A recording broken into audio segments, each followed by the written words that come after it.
Oui, bonjour et bienvenue à Global Brief. Je suis Irvin Student, rédacteur en chef. Voilà, nous sortons avec notre numéro d'été. C'est un grand numéro pour Global Brief.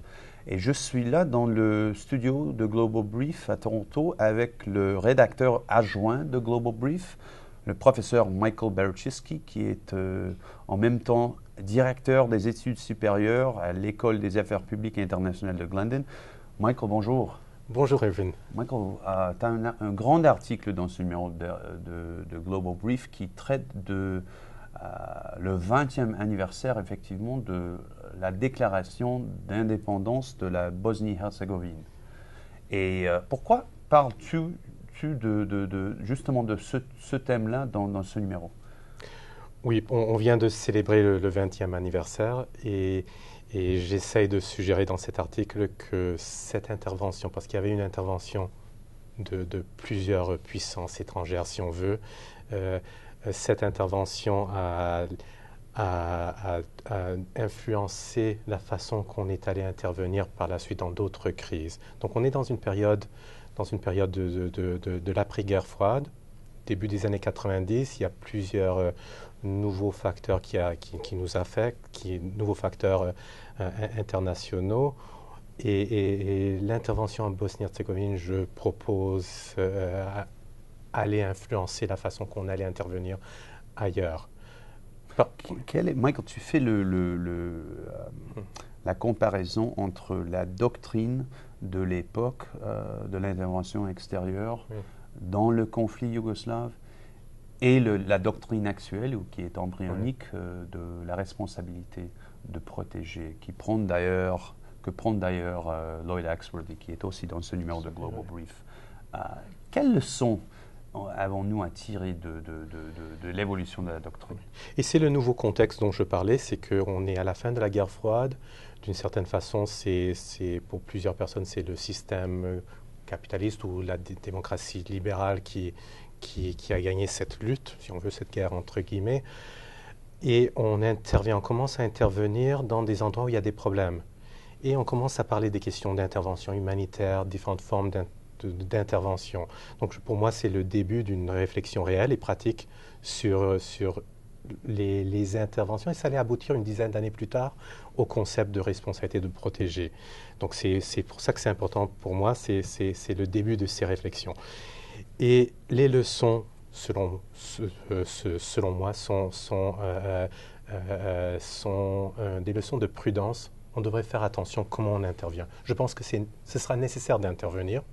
Donc c'est un article du point de vue que les puissances, et je pense à court terme, moyen terme, ça va être les puissances occidentales, traditionnelles, vont devoir intervenir dans quelques crises à travers le monde. Mais cette expérience à partir de l'ancienne Yougoslavie, et par la suite, je dirais jusqu'à récemment, suggère que sur le plan factuel, on a des problèmes à comprendre ce qui se passe sur le terrain. Ça va affecter notre façon d'analyser les problèmes. Et bien sûr, par la suite, les leçons qu'on va tirer et comment on va répondre à la prochaine crise laisse beaucoup à désirer. Donc c'est un peu question de factuel, je dirais que ce n'est pas seulement pour la Bosnie-Herzégovine, l'ancienne Yougoslavie, je pense que c'est un problème qu'on a vu dans d'autres régions, même peut-être en ce moment avec la Syrie, c'est un problème sérieux. Factuellement, ce qui se passe, ce n'est pas très clair. En Libye, c'était un peu le même genre de problème. Par la suite, notre façon d'analyser le problème, tenir compte de plusieurs facteurs, je pense qu'on pourrait améliorer nos efforts d'analyse pour, par la suite, tirer des leçons appropriées pour faire fonctionner, pour ajouter à la crédibilité de cette doctrine importante la responsabilité de protéger. Michael, dites-nous, quelles étaient les complexités que l'on ignorait ou que l'on sous-estimait dans notre analyse de la crise yougoslave, à savoir ou voir en Bosnie-Herzégovine à l'époque, il y a 20 ans. Et c'est le terme, je pense, ignoré ou sous-estimé certainement, et on l'a répété avec la célébration, les célébrations pour le 20e anniversaire, que derrière ce problème, alors avant la guerre, il y avait une crise constitutionnelle importante, avec des enjeux, des questions, des problèmes qui sont tout à fait pertinents pour des pays nationaux, si on veut, où il y a des composantes différentes, un peu comme le Canada, des questions qui vont se poser pour le Royaume-Uni, avec l'Écosse, et avec plusieurs États qui sont dans un contexte de démocratie libérale. Des problèmes qui ne sont pas très loin, pas très différents d'autres problèmes qu'on trouve. Et on a complètement, ou presque complètement, ignoré ces difficultés, surtout les analystes qui ont pas tenu compte des efforts diplomatiques européens importants avant la guerre. Donc la période avant cette reconnaissance d'indépendance, parce que la reconnaissance vient d'une façon assez particulière ici, c'est un exemple assez unique, c'est une reconnaissance préventive. On pensait que malgré tous les problèmes, on allait intervenir de façon rapide, pour éviter, pour ne pas avoir la guerre. On sait par la suite que ça n'a pas marché.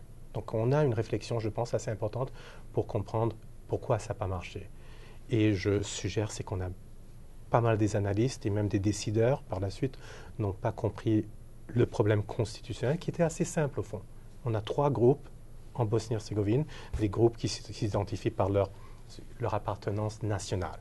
C'est une appartenance selon leur propre arrangement constitutionnel. Ils ont 3 nations qui partagent ce territoire et c'est reconnu dans leur constitution. Mais, oui. Michael, si l'on monte maintenant dans le temps et on fait le parallèle avec ce qui se passe à l'heure actuelle en Syrie,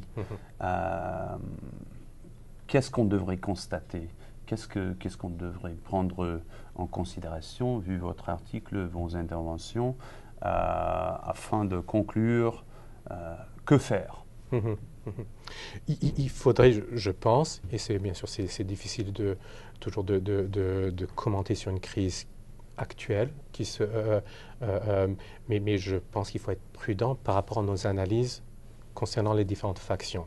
Alors si on parle de la Syrie avec les Alaouites et l'arrangement qu'ils avaient, l'arrangement délicat entre les différents groupes qui se trouvent en Syrie, on doit faire très attention et ne pas proposer des interprétations trop simplistes, ce que je pense qu'on a tendance à faire.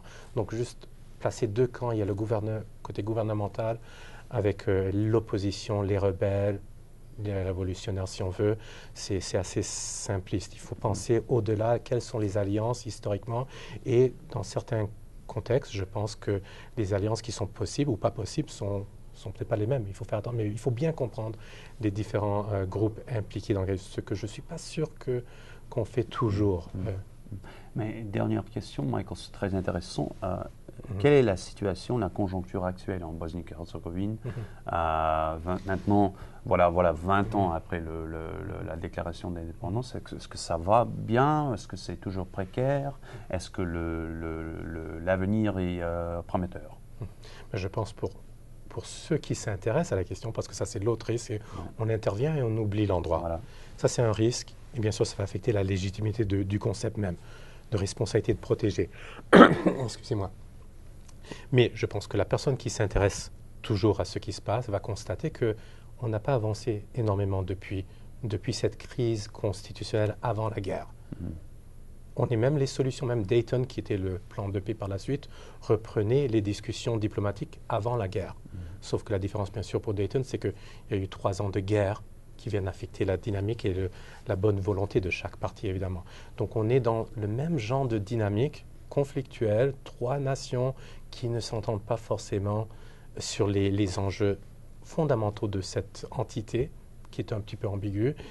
Et là, on n'a pas vraiment bougé énormément. Les divisions sont toujours pareilles. Et si on est toujours très impliqué, donc beaucoup de ressources sur le plan financier, même je dirais intellectuel, on a passé pas mal de temps à réfléchir et je dirais que quelques problèmes assez élémentaires nous échappent toujours. On a 3 nations ici qui ne s'entendent pas sur des questions élémentaires concernant leur constitution et on essaie d'imposer un arrangement multinational et il n'y a aucun véritable acteur multinational crédible qui représente qui sur la scène politique locale. Michael, merci de tes propos et de l'article qui est très intéressant et important, qui sera lu partout, j'espère. Et merci d'être des nôtres à Global Brief et bon été. Merci bien, Ruud.